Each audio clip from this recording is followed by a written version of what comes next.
Hi everyone, let's start chapter number 4 Agriculture of class 10th Geography. What is agriculture? Agriculture क्या होता है? Agriculture का मतलब होता है क्रॉप्स को उगाना, मतलब फसलों को उगाना, एनिमल्स को अपनी ज़रूरतों के लिए पालना, कीपिंग एनिमल्स रखना या पालना एनिमल्स को अपनी ज़रूरतों के लिए, उसको हम बोलते हैं एग्रीकल्चर। एग्रीकल्चर एक प्राइमरी एक्टिविटी है। एग्रीकल्चर कैसी एक्टिविटी है? प्राइमरी मतलब पहली एक्टिविटी है। बिकॉज क्यों है पहली activity? We get things directly from nature, क्योंकि इसमें एग्रीकल्चर में हमको नेचर से डायरेक्टली चीज़ें मिलती हैं।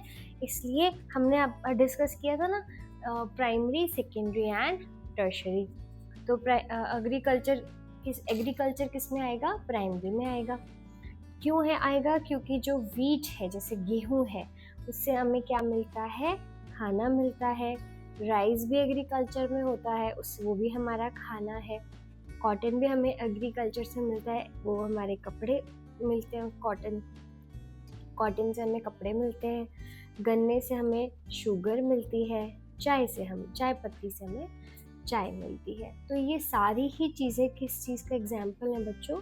ये सारी ही चीज़ें हैं एग्जाम्पल ऑफ एग्रीकल्चर। इजी है? यहाँ तक समझ में आया? Very good. Agriculture is very important in India. India में एग्रीकल्चर बहुत ज़रूरी है, क्योंकि बहुत ज़्यादा लोगों की ज़िंदगी एग्रीकल्चर पे ही डिपेंड होती है। ठीक है, बहुत सारे लोगों की जो ज़िंदगी है वो डायरेक्टली डिपेंड है एग्रीकल्चर के ऊपर, क्योंकि उनको पेट भरने के लिए खाना चाहिए और बिना एग्रीकल्चर के खाना नहीं मिल सकता है। ठीक है, it also provides raw materials to industries. India में जितनी भी इंडस्ट्रीज हैं उनका रॉ मटेरियल कहाँ से आता है? प्राइमरी सेक्टर से आता है। और प्राइमरी सेक्टर से हमको पता है कि हमको प्राइमरी सेक्टर से क्या मिलता है? हमें मिलता है रॉ मटेरियल मिलता है। ठीक है, तो जितनी भी इंडस्ट्रीज हैं वो एग्रीकल्चर पे ही डिपेंडेंट है। टाइप्स ऑफ फार्मिंग कितने तरीके की होती है? टाइप्स ऑफ फार्मिंग में आता है बच्चों, टाइप्स ऑफ फार्मिंग जो अलग अलग जगह है इंडिया में, उनके अंदर उन जगहों में अलग अलग तरीके की फार्मिंग होती है, अलग अलग तरीके का एग्रीकल्चर होता है। क्यों ऐसा है? क्योंकि हर जगह पे इंडिया में अलग बारिश होती है, कहीं ज़्यादा होती है तो कहीं कम होती है। वहाँ का मौसम हमेशा अलग रहता है, कहीं पे ज़्यादा ठंड होती है तो अलग तरीके के फसलें उगेंगी, जहाँ ज़्यादा गर्मी होती है वहाँ अलग तरीके के फसल उगेगी। वहाँ की मिट्टी अलग अलग होती है, हर जगह की मिट्टी। वाटर की कहीं पे ज़्यादा अवेलेबिलिटी है और कहीं पे बिल्कुल भी नहीं है। ठीक है, नंबर ऑफ पीपल, ज़्यादा लोग उसमें इन्वॉल्व हो सकते हैं उस एक्टिविटी में, और कुछ जगहें ऐसी हैं जहाँ पे कम लोग इन्वॉल्व हो सकते हैं इस एग्रीकल्चर एक्टिविटी में। So farming is done differently in different places. इसीलिए अलग अलग जगह पे इंडिया में अलग अलग तरीके से फार्मिंग होती है और अलग अमाउंट पे भी होती है। कहीं पे ज़्यादा फार्मिंग होती है और कहीं पे कम होती है। There are mainly 4 types of farming. अगर हम आपसे पूछें कि कितने तरीके की फार्मिंग होती है तो हम बोलेंगे 4 तरीके की फार्मिंग होती है। तो बेटा पहली है प्रिमिटिव। इनको एक्सप्लेन करेंगे हम अभी, नीचे एक एक करके समझेंगे। प्रिमिटिव सबसिस्टेंस फार्मिंग, फिर है इंटेंसिव सबसिस्टेंस फार्मिंग, फिर है कमर्शियल फार्मिंग, फिर है प्लांटेशन फार्मिंग। अब इन चारों को हम अच्छे से नीचे एक्सप्लेन करेंगे। ठीक है, चलिए पहले आ जाते हैं प्रिमिटिव सबसिस्टेंस फार्मिंग के अंदर। This is very simple. Primitive है यानी कि पहले, नाम से पता चल रहा है पहले, तो बहुत ही सिंपल एक्सरसाइज होती है और इसमें ट्रेडिशनल फार्मिंग होती है। ट्रेडिशनल फार्मिंग मतलब कि जो पहले से ही चली हुई आ रही है ना, पीढ़ी दर पीढ़ी, जो टेक्निक उनके पूर्वजों को आती थी, वही टेक्निक उन्होंने अपने बच्चों को भी सिखा दी। तो वो क्या हो रहा है बेटा, उनका एक ट्रेडिशन चला हुआ आ रहा है। इनके पास जो फार्मर्स होते हैं, प्रिमिटिव सब्सिस्टेंस फार्मिंग में जो फार्मर्स होते हैं, उनके पास कैसी कितनी लैंड होती है, स्मॉल पीस ऑफ लैंड, थोड़ी ही ज़मीन होती है, बहुत ज़्यादा नहीं होती। बहुत सिंपल टूल्स वो यूज़ करते हैं, यानी कि बहुत ही बड़ी बड़ी मशीनें यूज़ नहीं करते हैं, कम टूल्स में से ही वो एग्रीकल्चर कर लेते हैं। ज़्यादातर वो किस चीज़ पे निर्भर करते हैं, रेनफॉल यानी कि बारिश पे निर्भर करते हैं कि उनकी फसल कैसी होगी। वो कौन सी ग्रो करते हैं crops, mainly for themselves and for their family. वो वैसी फसल ग्रो करते हैं जो उनके लिए इनफ हो और उनकी फैमिली के लिए इनफ हो, ठीक है। बेचने के लिए नहीं करते हैं, अपनी फैमिली के लिए और अपने लिए करते हैं। नाउ टूल्स यूज्ड इंक्लूड, जो प्रिमिटिव सब्सिस्टेंस फार्मिंग होती है उसमें कौन से टूल्स यूज होते हैं। हमने ऊपर पढ़ा कि सिंपल टूल्स यूज होते हैं, तो वो सिंपल टूल्स क्या है वो हम देख लेते हैं। वो सिंपल टूल्स है, देखो यहाँ पे बना हुआ भी है, कहते हैं इसको डो, जो मर्जी आप बोल सकते हो, ठीक है। फिर इसको बोलेंगे हो, क्या बोलेंगे, हो, ठीक। रिंग स्टिक्स मतलब खोदने के लिए अलग अलग डंडियां, ओके। तो हमने अभी तक पढ़ा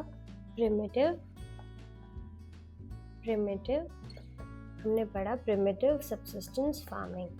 अब हम पढ़ेंगे स्लैश एंड बर्न फार्मिंग। क्या पढ़ेंगे, स्लैश एंड बर्न फार्मिंग।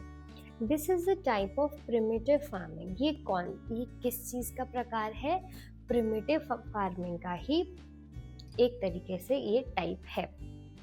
इसमें फार्मर क्या करता है वो देखते हैं।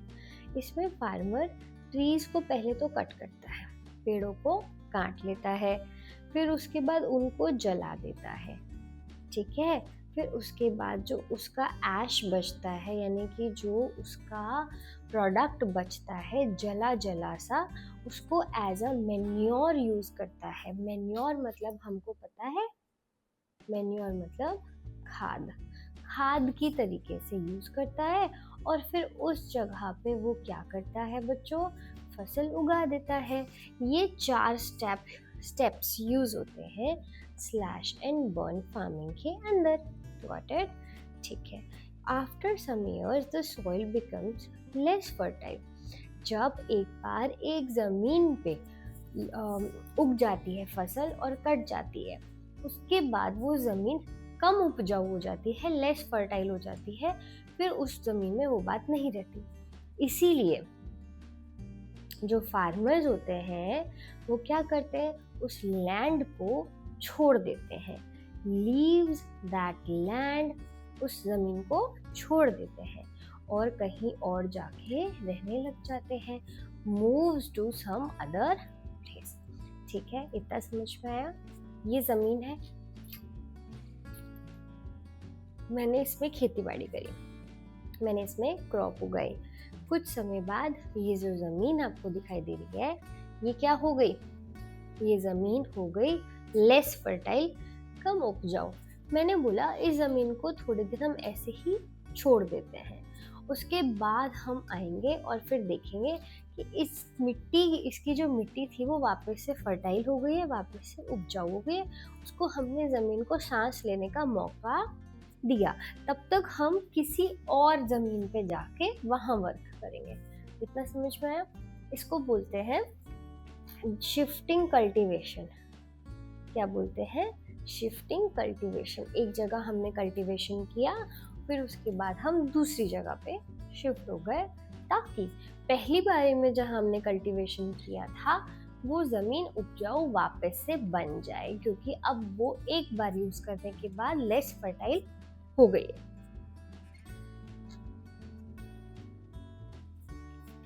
अलग अलग जगह पे इस शिफ्टिंग कल्टीवेशन को बच्चों अलग अलग नाम दिए गए हैं। जैसे कि नॉर्थ ईस्ट इंडिया में इसको झूम फार्मिंग भी बोलते हैं या फिर झूमिंग फार्मिंग भी बोलते हैं।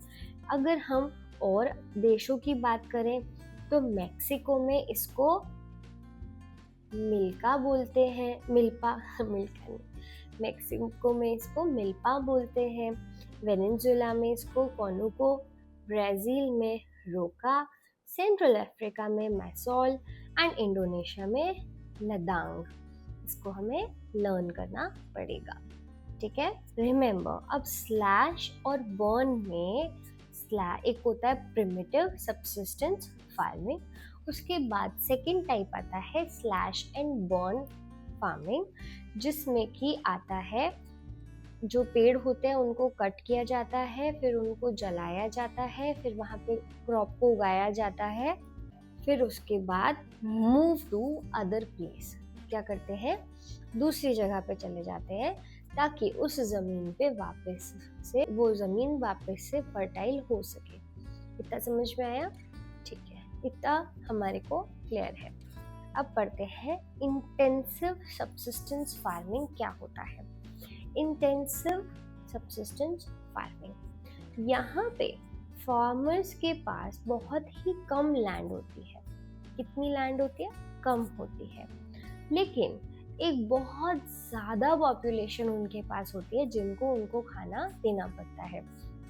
लार्ज पॉपुलेशन टू फीड, बहुत सारे लोगों को खाना देना होता है लेकिन ज़मीन कम होती है, इसीलिए वो ट्राई करते हैं कि वो जितना हो सके उस छोटी सी ही ज़मीन पे ज़्यादा से ज़्यादा उगाएं चीज़ें, ठीक है। इसमें लोग क्या करते हैं, ज़्यादा लेबर को यूज़ करते हैं, ज़्यादा लोगों को लगा लेते हैं। जब हमने चैप्टर पढ़ा था डिस्गाइज अनएम्प्लॉयमेंट आया था ना, वो इसी वजह से आता है। वो चाहते हैं जब कम ज़मीन पे ज़्यादा लोगों के लिए खाना बनाना है तो वो इरिगेशन पे भी ध्यान देते हैं, है ना, फसल उगाने में, और पानी अच्छा सा मिल जाए, फर्टिलाइजर्स भी अच्छे से हम डालें ताकि फसलों में कीड़ा ना लगे। बेटर फार्मिंग मेथड्स भी यूज़ करते हैं। वो देखते हैं मार्केट में ऐसा कुछ है जिससे हमारी क्रॉप जो है वो अच्छे से उग सके और जल्दी जल्दी उग जाए। तो this type of farming is common in densely populated areas. ये ऐसे ही फार्मिंग जो है वो बहुत कॉमन है, ज़्यादातर लोग करते हैं कौन से एरिया में, जहाँ पे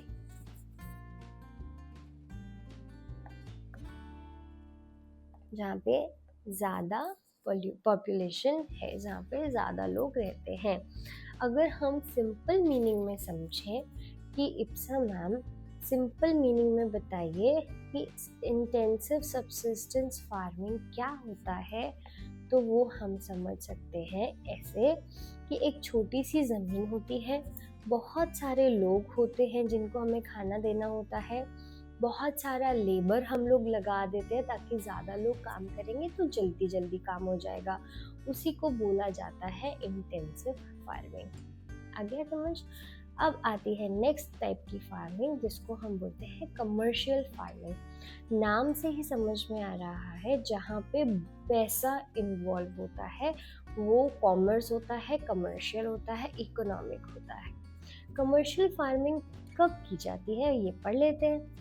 यहाँ पे फार्मर्स जो होते हैं, जो किसान होते हैं, वो क्रॉप्स को इसलिए उगाते हैं, जो भी वो मान लो सीड डाल रहे हैं ज़मीन के अंदर, वो वही सीड डालेंगे जिसको वो मार्केट में बेचना चाहते हैं। दे यूज़ मॉडर्न मेथड्स। ये क्या करते हैं, मॉडर्न मेथड्स का यूज़ करते हैं। जैसे कि कौन कौन से मॉडर्न मेथड्स है बच्चों? मशीन्स का यूज़ करेंगे, HVY high yielding variety seeds use करेंगे। ये ऐसे सीड्स होते हैं जो अच्छी क्वालिटी के होते हैं क्योंकि इनको बेचना होता है आगे अपने क्रॉप्स को, क्योंकि कमर्शियल फार्मिंग कर रहे हैं। फर्टिलाइजर्स का यूज़ तो करते हैं ये लोग ताकि ज़मीन में या क्रॉप्स में कीड़े ना लग जाए, इसलिए ये लोग फर्टिलाइजर्स यूज़ करते हैं। और जो ज़मीन है वो उपजाऊ रहे। ठीक है, फर्टिलाइजर मतलब जो ज़मीन है वो उपजाऊ रहे, जो क्रॉप है वो अच्छी आए, इन सब चीज़ों के लिए लोग केमिकल का यूज़ करते हैं। फिर आते हैं पेस्टिसाइड्स। पेस्टिसाइड्स होते हैं कीड़ों के लिए, ठीक है, और जो पेस्टिसाइड्स कमर्शियल फार्मिंग में यूज़ हो रहे हैं, वही पेस्टिसाइड्स जो कीड़ों को मारने के लिए यूज़ हो रहे हैं, वही हमारे शरीर में जाके हमें नुकसान करते हैं। इरिगेशन, अच्छी बेटर क्वालिटी का वाटर और जल्दी जल्दी आ सके, ये लोग ट्राई करते हैं। एग्जाम्पल, अब कमर्शियल फार्मिंग किस चीज़ की होती है? बेचने के पर्पस से। तो सबसे ज़्यादा लोग तो इप्सामाम क्या खरीदते हैं, ज़्यादा क्या खाते हैं? वो खाते हैं गेहूँ, क्या खाते हैं, कॉटन यूज़ करते हैं, शुगर केन, उन सबको चीनी चाहिए होती है, और ऑयल सीड्स, क्योंकि बिना तेल के तो खाना नहीं बनता है। सिंपल मीनिंग में अगर हम कमर्शियल फार्मिंग को समझना चाहें तो वो इसलिए क्रॉप उगाते हैं ताकि वो उसको बेच सके और पैसा कमा सके। चलिए आगे बढ़ते हैं। Plantation farming. प्लांटेशन फार्मिंग क्या होता है? एक लार्ज स्केल पे जब कमर्शियल फार्मिंग होती है, कमर्शियल मतलब बेचने के लिए, लेकिन वही कमर्शियल फार्मिंग अगर बड़े स्केल पे हो तो उसको बोला जाता है प्लांटेशन फार्मिंग।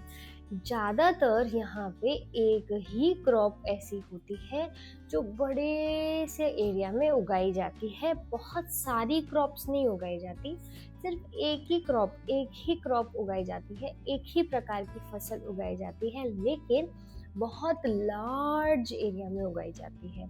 इसके एग्जाम्पल देख लेते हैं, जैसे कि चाय। क्या एग्जाम्पल है?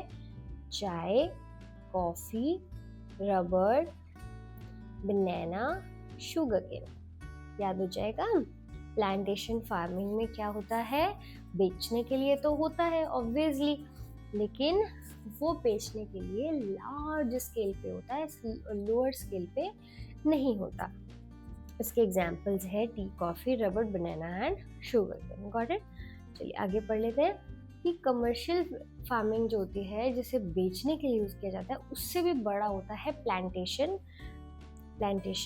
फार्मिंग, जिसमें कि ज़्यादातर ज़रूरत होती है बहुत सारे पैसे की, क्योंकि ज़्यादा ज़मीन है, एक ही क्रॉप है, और उनको क्या करना है, उसको स्टोर भी करना है, तो बहुत सारे पैसे लगेंगे। लॉट्स ऑफ लेबर, काफ़ी सारे लोगों की हेल्प लगती है, तो लोगों को पैसे देके हमारी ज़मीन पे काम करवाया जाता है। प्रोसेसिंग फैसिलिटीज़, ऐसी फैसिलिटीज़ हमें देनी पड़ती हैं जो कि फार्मर्स होते हैं, जो उस फील्ड पे काम कर रहे होते हैं, जिससे कि जल्दी जल्दी प्रोसेस हो सके। ये जो काम है ये जल्दी जल्दी हो सके, इसलिए उन्होंने फैसिलिटी तो देनी पड़ेगी, है ना। अच्छी तरीके की मशीन्स देनी पड़ेंगी। गुड ट्रांसपोर्ट एंड मार्केट्स, एक अच्छा मार्केट चाहिए होता है जहाँ पे ये बेच सके, क्योंकि लार्ज अमाउंट ऑफ चाय पत्ती निकल के आ रही है, लार्ज अमाउंट ऑफ कॉफ़ी निकल के आ रहा है, लार्ज अमाउंट ऑफ रबर निकल के आ रहा है, लार्ज अमाउंट ऑफ बनाना निकल के आ रहा है, और अच्छा ट्रांसपोर्टेशन एक जगह से दूसरी जगह पहुंचाने के लिए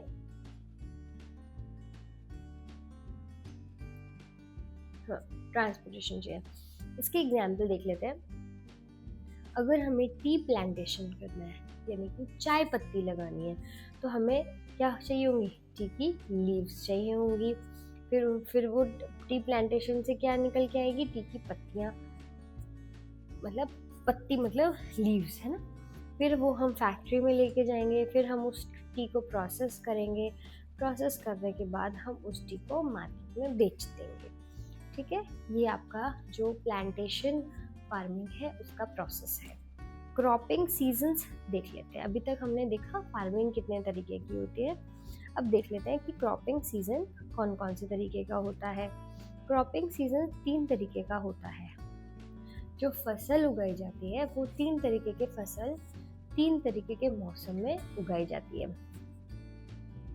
खारिफ फसल जो होती है वो बारिश के सीजन में उगाई जाती है। ठीक है बच्चों, खारिफ रेनी सीजन में उगाई जाती है।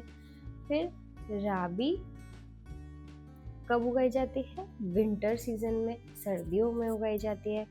ज़ैद समर सीजन में उगाई जाती है, यानी कि गर्मियों में उगाई जाती है। तो खारिफ सीजन जो होता है वो कैसा होता है, बारिश का।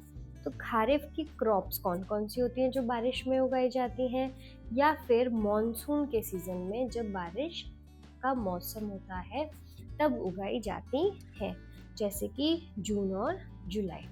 ओके, तो उसमें हार्वेस्ट सोइंग मतलब जब वो फसल डाली जाती है, और हार्वेस्ट यानी कि काटी कब जाती है, सितंबर और अक्टूबर में। ठीक है, अगस्त सितंबर 2-3 महीने लगते हैं। ओके,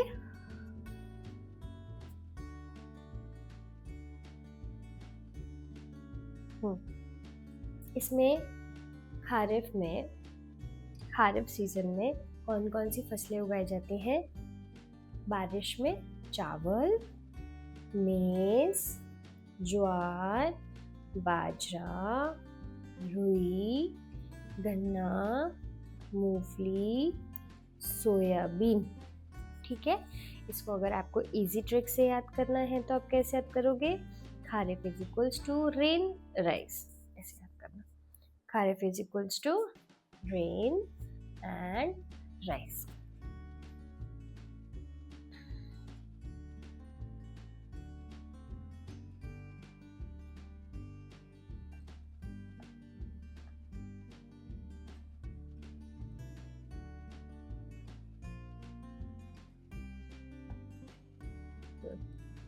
राबी सीजन क्या होता है बच्चों? What do you mean by rabi season? Why? अरे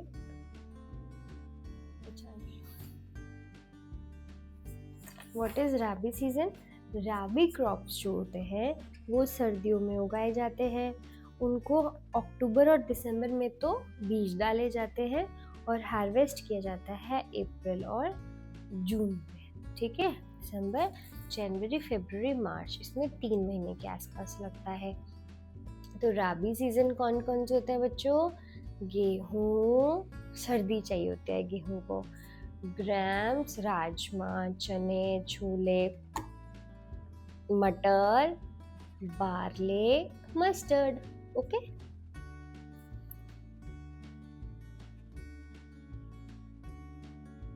तो गेहूँ, ग्राम्स, पीज, मस्टर्ड, बार्ले, ये सब कौन से स्टेट्स उगाते हैं, यानी कि कहाँ पे ज़्यादा अच्छी सर्दियाँ होती हैं वही उग सकते हैं ना। तो पंजाब में, हरियाणा में, उत्तर प्रदेश में, राजस्थान में और मध्य प्रदेश में। ठीक है, यहाँ पे अच्छी ठंड पड़ती है और तब मौसम में, उसी मौसम में ये अच्छी अच्छी फसलें, राबी फसलें उगा दी जाती हैं। क्या क्या है? गेहूँ, ग्राम यानी कि wheat, gram, peas, mustard and barley. इसका इजी ट्रिक है rabi, winter, wheat. Zaid season.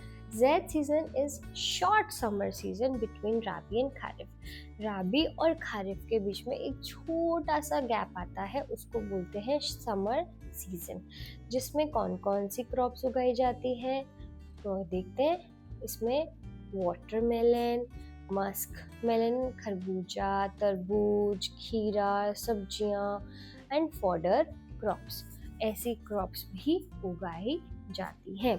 तो ये कब उगाई जाती हैं? कहते हैं ना गर्मियाँ आ गई हैं तो हमें बहुत सारे फ्रूट्स खाने चाहिए। ठीक है, और वो कौन से होते हैं फ्रूट्स? ज़ैद सीजन के होते हैं। जिसको क्या चाहिए होता है? गर्मियाँ चाहिए होती हैं उगने के लिए। ज़ैद, समर, वाटरमेलन।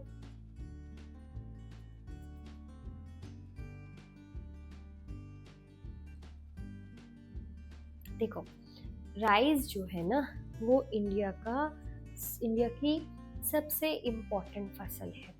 अगर आपसे कोई बोले कि इंडिया में सबसे ज़्यादा लोग क्या खाते हैं तो आप बोलेंगे आटा, रोटी। No, it has to be rice. क्या होती है? राइस। इसको कैसे, क्या टेम्परेचर चाहिए होता है? एक तो हाई टेम्परेचर चाहिए होता है, बहुत सारा पानी चाहिए होता है, बहुत सारी बारिश चाहिए होती है और एक उपजाऊ ज़मीन चाहिए होती है। जो चावल है उसको 10 सेंटीमीटर की बारिश से ज़्यादा की बारिश चाहिए होती है। 100 सेंटीमीटर से ज़्यादा की बारिश चाहिए होती है। लेकिन जब भी बारिश कम होती है, जो फार्मर्स होते हैं, किसान होते हैं, वो इरिगेशन फैसिलिटी को यूज़ कर लेते हैं, जो पानी पहुंचाने में काम करती है। मेजर राइस प्रोड्यूसिंग स्टेट, जो सबसे ज़्यादा चावल प्रोड्यूस करते हैं, वो कौन से स्टेट्स हैं बच्चों? वेस्ट बंगाल। क्या है? वेस्ट बंगाल। वेस्ट बंगाल वेस्ट में नहीं है, ठीक है। हमें ऐसा लगता है वेस्ट नाम आ गया है, वेस्ट बंगाल में तो वेस्ट में, नो, वेस्ट बंगाल वेस्ट में नहीं है। आप मुझे बताएंगे कि कहाँ पे है।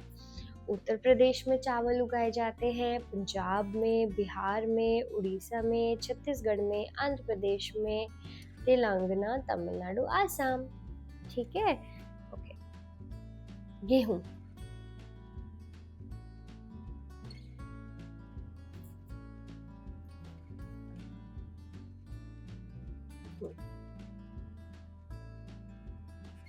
गेहूं चावल के बाद सबसे इम्पोर्टेंट चीज़ जो फसल है हमारे इंडिया की, वो है गेहूं। गेहूं को क्या चाहिए होता है बच्चों? कूल ग्रोइंग सीजन, एक ठंडा सा ग्रोइंग सीजन चाहिए होता है। अच्छी सी धूप चाहिए होती है ताकि वो राइप कर सके, पक सके। मॉडरेट रेनफॉल चाहिए होती है, ठीक ठीक रेनफॉल, बहुत ज़्यादा नहीं, बहुत कम नहीं। एक उपजाऊ ज़मीन चाहिए होती है, जो कि मिट्टी अच्छी होनी चाहिए। मेजर जो ज़्यादातर गेहूँ उगाते हैं वो स्टेट्स कौन से हैं बच्चों? उत्तर प्रदेश है ना, UP, Punjab, Haryana, Madhya Pradesh, Rajasthan and Bihar. Rice likes more water, wheat like cooler weather. ऐसे याद कर सकते हैं कि जो चावल है उसको क्या चाहिए होता है? ज़्यादा पानी चाहिए होता है, और गेहूं को ठंडा ठंडा वातावरण चाहिए होता है। मिलेट्स की बात कर लेते हैं। ऐसे कहते हैं कि मिलेट्स हमारे शरीर के लिए बहुत फायदेमंद है। तो मिलेट्स क्या होते हैं? मिलेट्स होते हैं बच्चों ज्वार, है ना, बाजरा, रागी। और आपको एक बात बताऊं कि हमारे घर में तो 2 दिन में एक बार इनमें से एक चीज़ की रोटी कंपलसरी बनती ही बनती है, ठीक है। क्या है? रागी, बाजरा एंड ज्वार, ये मिलेट्स कहलाते हैं। ये जो है क्या है? कोर्स ग्रेन्स है। कैसे हैं? कोर्स ग्रेन्स है, कोर्स ग्रेन्स है, but they are actually very nutritious. बहुत ही ज़्यादा न्यूट्रिशन इनमें होता है। जैसे कि इनके अंदर क्या क्या होता है? मिलेट्स के अंदर बहुत सारा प्रोटीन होता है जो मसल्स बिल्डिंग में काम आता है। बहुत ज़्यादा फाइबर होता है, कैल्शियम, मिनरल्स, आयरन, सब कुछ भरा हुआ होता है, ठीक है बच्चों। ज्वार देख लेते हैं कहाँ पे सबसे ज़्यादा उगाई जाती है। ज्वार उगाई जाती है महाराष्ट्र में, फिर कर्नाटका में, महाराष्ट्र, कर्नाटका, मध्य प्रदेश, तेलंगाना, आंध्र प्रदेश, ओके बच्चों। बाजरा कहाँ उगाया जाता है सबसे ज़्यादा? राजस्थान में, उत्तर प्रदेश में, हरियाणा में, गुजरात में और महाराष्ट्र में। बाजरा कौन से ज़मीन पे उगाया जाता है? जो थोड़ी सूखी होनी चाहिए, और उसकी ज़मीन कैसी होनी चाहिए? उपजाऊ, फर्टाइल होनी चाहिए। रागी को देख लेते हैं। रागी को कहाँ उगाया जाता है सबसे ज़्यादा? रागी उगाई जाती है बेटा कर्नाटका, तमिलनाडु, काले काले दाने होते हैं छोटे छोटे, हिमाचल प्रदेश, उत्तराखंड, सिक्किम, झारखंड, अरुणाचल प्रदेश में। रागी के अंदर सबसे ज़्यादा क्या होता है? कैल्शियम होता है, जो हमारी बोन के लिए अच्छा होता है ना, बोन्स के लिए, और आयरन होता है, ठीक है। मेज़, मेज़ को कौन भी कहा जाता है? आप लोग तो बहुत खाते होंगे। उसको हम फूड के लिए भी यूज़ कर सकते हैं, जानवर को खिलाने के लिए भी यूज़ कर सकते हैं, और इंडस्ट्रीज़ के लिए रॉ मटेरियल की तरीके से भी यूज़ होता है। इसको क्या चाहिए होता है? ठीक ठाक टेम्परेचर होना चाहिए, ठीक ठाक बारिश होनी चाहिए, और वेल ड्रेन्ड फर्टाइल सॉइल होनी चाहिए। ऐसी मिट्टी होनी चाहिए जो उपजाऊ भी हो, उसके साथ साथ वेल ड्रेन्ड भी हो। ड्रेन हो जाती है ना, तो पानी सूख जाता है, मेजर प्रोड्यूसर्स कौन कौन से हैं इसके? कर्नाटका, मध्य प्रदेश, बिहार, तेलंगाना, महाराष्ट्र, आंध्र प्रदेश, मध्य प्रदेश, उत्तर प्रदेश। ठीक है बेटा, कॉर्न्स कॉर्न्स के लिए। दालें कहाँ उगाई दालों के लिए क्या, दालों में क्या आ जाता है?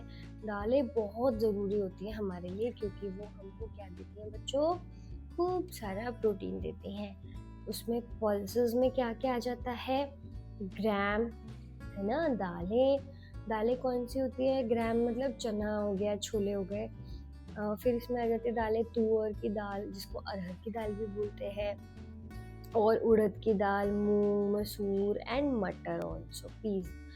Pulses need less water. Pulses को, दालों को उगने के लिए कम पानी चाहिए होता है बाकी क्रॉप्स के कंपैरिजन में। ये बहुत अच्छे, इनको they are also good for the soil. अगर हम ज़मीन पे पल्सेस उगाते हैं तो वो हमारी मिट्टी के लिए भी अच्छा है। ठीक है, वो हमारी मिट्टी के लिए भी अच्छा है, क्योंकि हमारी मिट्टी में वो नाइट्रोजन को बढ़ाती है। ठीक है, क्या करती है? मिट्टी में नाइट्रोजन को बढ़ा देती हैं। कौन से स्टेट्स में सबसे ज़्यादा उगाई जाती हैं ये? मध्य प्रदेश, राजस्थान, महाराष्ट्र, कर्नाटक और Uttar Pradesh. Easy way remember करने के लिए है, पल्सेस को प्रोटीन एंड इम्प्रूव सॉइल चाहिए होता है।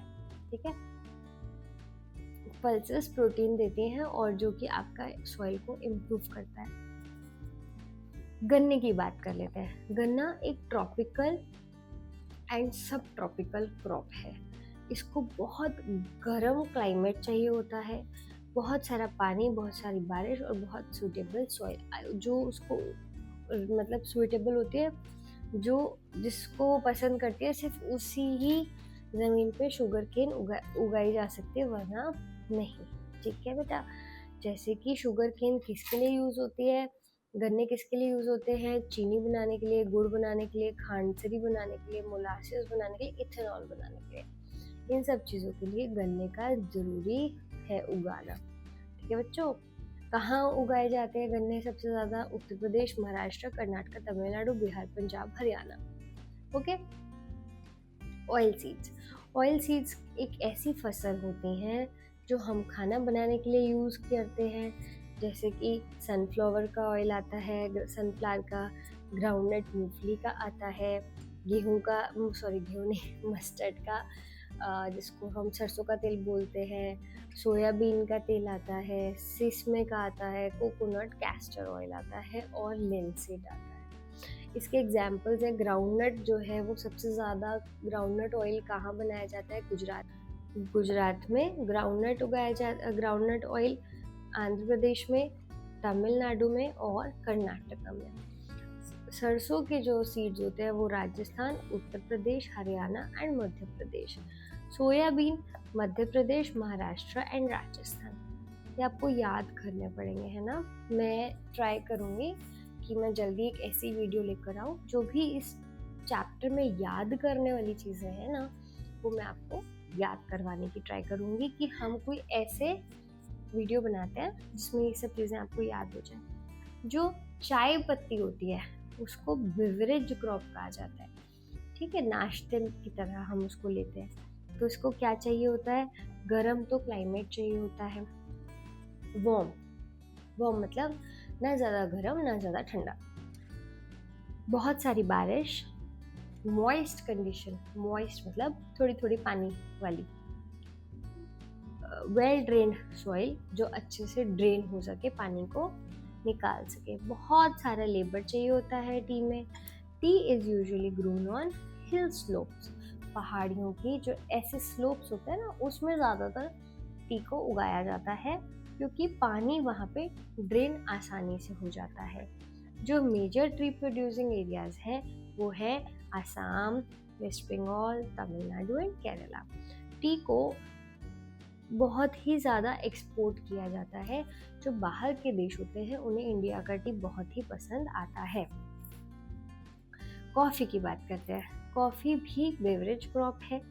इसको arabica coffee India mainly produces arabica coffee.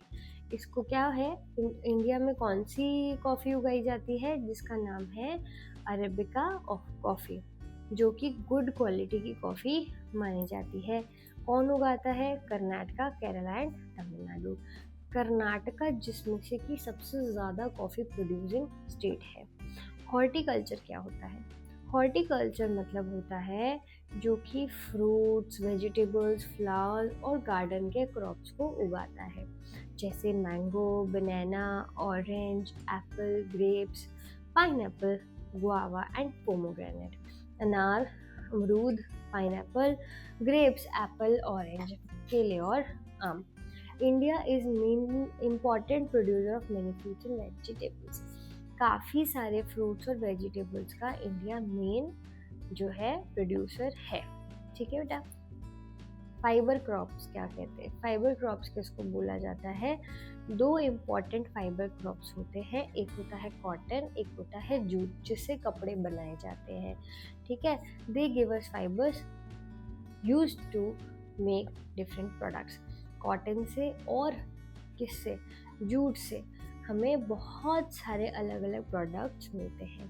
Cotton की बात कर लें तो कॉटन एक इम्पॉर्टेंट फाइबर क्रॉप है। कॉटन क्या है? इम्पॉर्टेंट फाइबर क्रॉप है, जिससे कि टेक्सटाइल इंडस्ट्रीज में कपड़े बनाए जाते हैं। ओके। कॉटन के लिए क्या चाहिए होता है?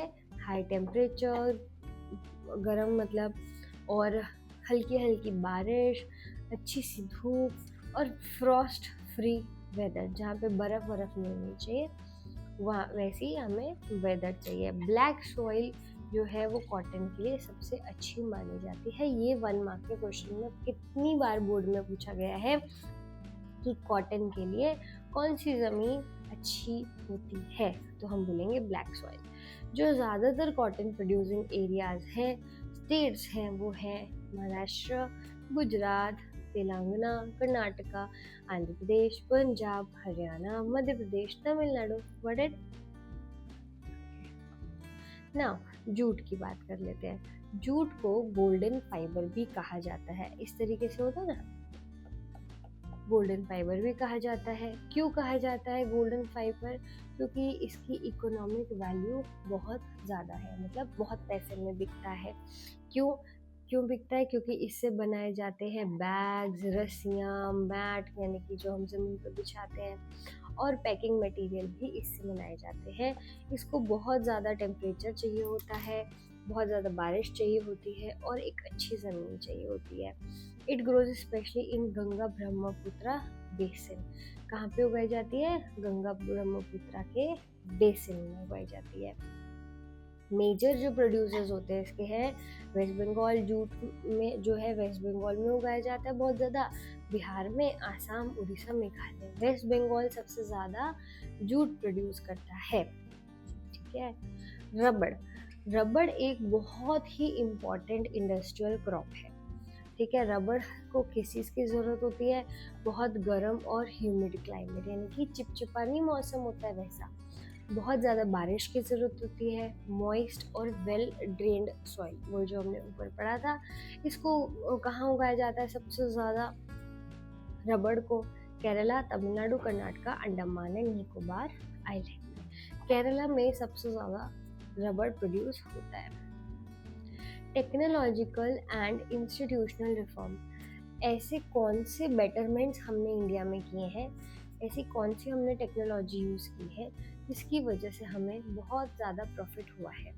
जब भारत आज़ाद हुआ उसके बाद एग्रीकल्चर प्रोडक्शन जो है वो बढ़ना चाहता था, ताकि फार्मर्स की कंडीशंस इम्प्रूव हो जाए।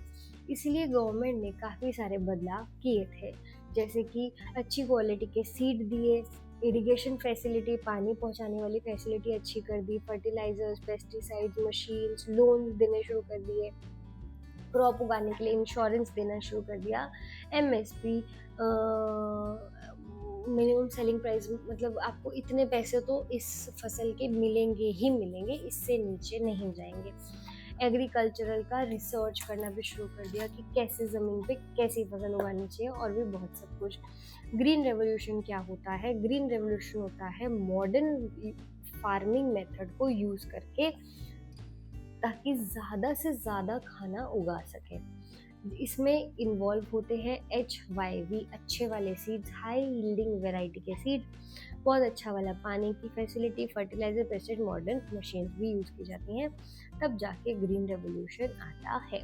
इसके अंदर जो प्रोडक्शन होता है ग्रीन रेवोल्यूशन में, वो होता है गेहूं का और चावल का। ये हेल्प करता है इंडिया को कि वो सेल्फ सफिशिएंट बन सके खाने के प्रोडक्शन में, ताकि उनको एक्सपोर्ट ना करना पड़े। इंस्टीट्यूशनल क्रेडिट क्या होता है, जो फार्मर्स होते हैं उनको बहुत ज़्यादा पैसा चाहिए होता है अपनी फसल उगाने के लिए, तो ताकि वो सीड्स खरीद सके, फर्टिलाइजर्स, मशीन्स और इरिगेशन इक्विपमेंट्स खरीद सके। ठीक है, इसी को बोला जाता है इंस्टीट्यूशनल क्रेडिट। बैंक होते हैं या कोऑपरेटिव सोसाइटीज, कुछ लोग मिलकर अपनी कोऑपरेटिव सोसाइटी बना लेते हैं ताकि वो फार्मर को लोन प्रोड्यूस कर सके।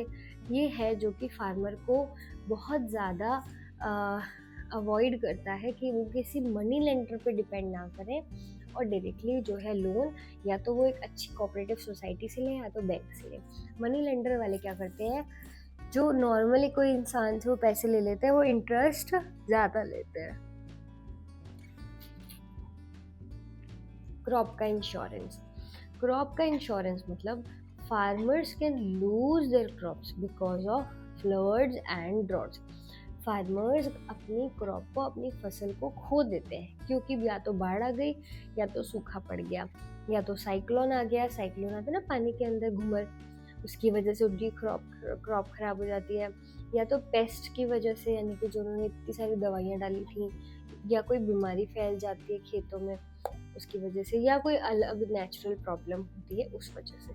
ठीक है, तो कोई भी आप क्रॉप है आप उगा रहे हैं, तो आपको उसका क्या करवा लेना चाहिए, इंश्योरेंस करा लेना चाहिए, जिसकी वजह से फार्मर को हेल्प मिलती है कि अगर मान लो उसका क्रॉप लॉस हो जाता है, क्रॉप खराब हो जाता है, तो भी उसको सर्टेन अमाउंट मिलेगा ताकि उसका नुकसान ना हो। MSP हमने ऊपर पढ़ा था, उसको बोलते हैं मिनिमम सपोर्ट प्राइस। कभी कभी ऐसा होता है कि जो फार्मर्स होते हैं, जो किसान होते हैं, उनको अपनी जो फसल होती है वो बहुत ही कम पैसों में बेचनी पड़ती है। इस चीज़ को प्रोटेक्ट करने के लिए गवर्नमेंट ने MSP को बताया। MSP का मतलब होता है, सरकार ने बोला कि आपकी जो फसल है उसका हम कम से कम पैसा तो देंगे। ओके।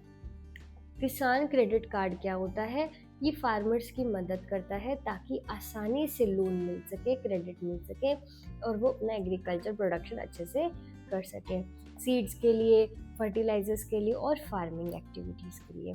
ओके बेटा, आप मैंने बोला एग्रीकल्चर रिसर्च हुआ।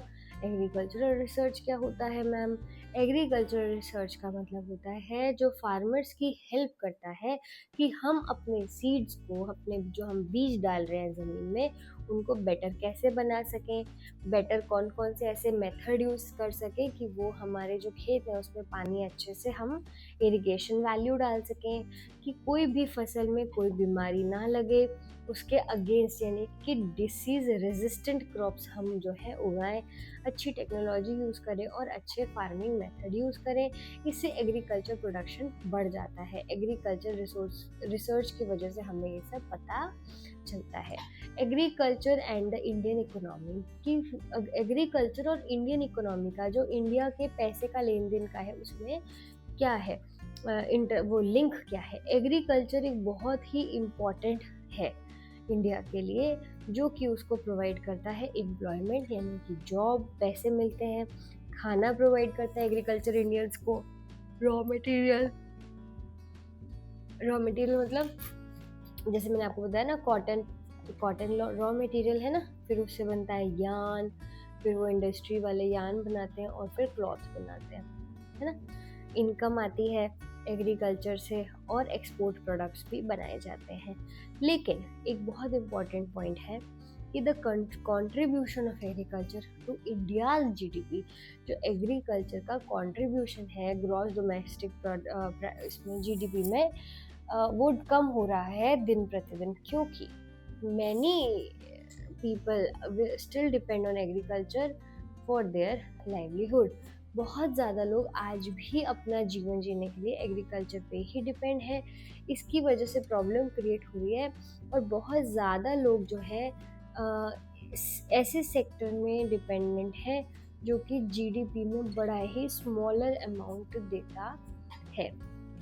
एग्रीकल्चर और इंडस्ट्रीज देख लेते हैं। Agriculture and industries are like best friends. ठीक है, एग्रीकल्चर ने क्या किया, इंडस्ट्री को रॉ मटेरियल दिया, जैसे कि कॉटन, उस वाली कॉटन टेक्सटाइल इंडस्ट्री है, उनको क्या चाहिए होता है, कॉटन चाहिए होता है। फिर जूट इंडस्ट्री को क्या चाहिए होता है, जूट चाहिए होता है। शुगर इंडस्ट्री को शुगर केन चाहिए होता है, गन्ने। ऑयल इंडस्ट्री को ऑयल सीड्स चाहिए होता है। टी इंडस्ट्री को टी चाहिए होता है। कॉफी इंडस्ट्री को कॉफी चाहिए होता है। इसलिए इंडस्ट्री गिव एग्रीकल्चर।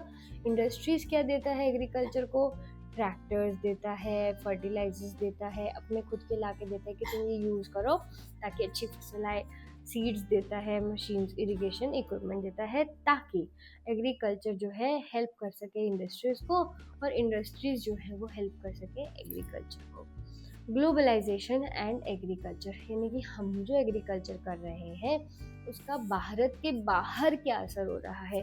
ग्लोबलाइजेशन मतलब हमारे भारत के बाहर की इकोनॉमी को इंटरकनेक्ट करना। इकोनॉमी मतलब मैंने आपको बताया था पैसे का लेना देना। इंडिया का जो एग्रीकल्चर है वो कनेक्टेड है। इंडिया का जो एग्रीकल्चर है वो कनेक्टेड है पूरी ही दुनिया के साथ बहुत लंबे समय से।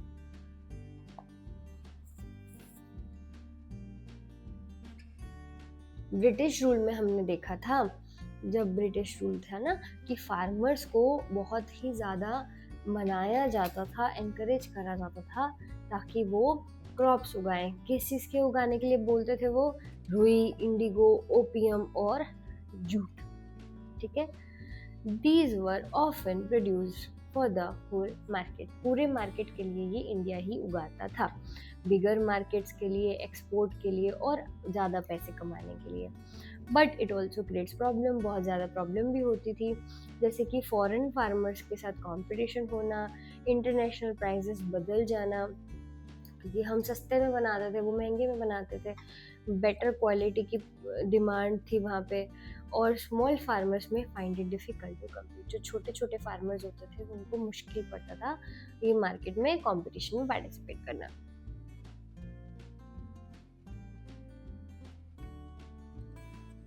नीड क्या है सस्टेनेबल एग्रीकल्चर की। सस्टेनेबल हमने पहले भी नाम सुना है। सस्टेनेबल मतलब हम इतना ही यूज़ करें कि हमारे फ्यूचर जनरेशन को काम आ सके।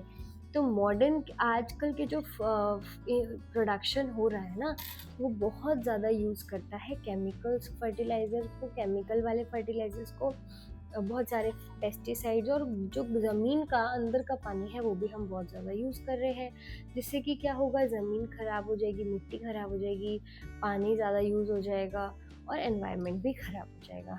तो क्या वो सस्टेनेबल एग्रीकल्चर है? नहीं है। इसलिए आज हमको ऐसी ही फसलें उगानी चाहिए कि हमारे रिसोर्सेज जो हैं उनको हम ख़राब, डिस्ट्रॉय ना करें, और ताकि हमारे जो फ्यूचर के लोग हैं वो भी उस फसल का अच्छे से यूज़ कर सके।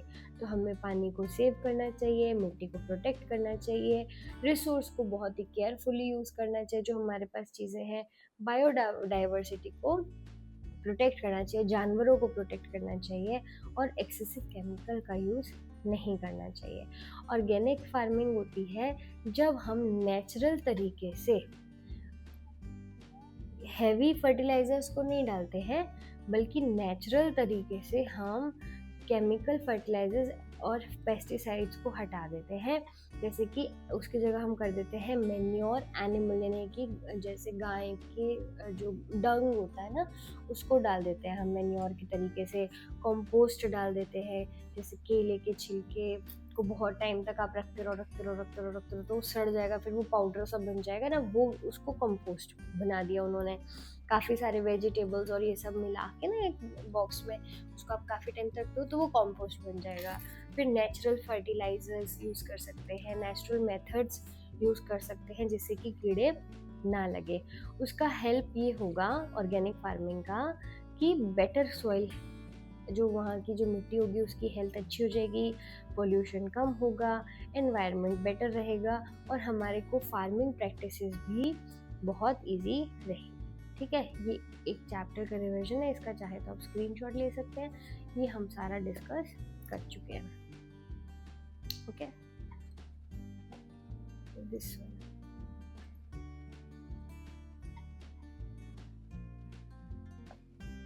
Okay,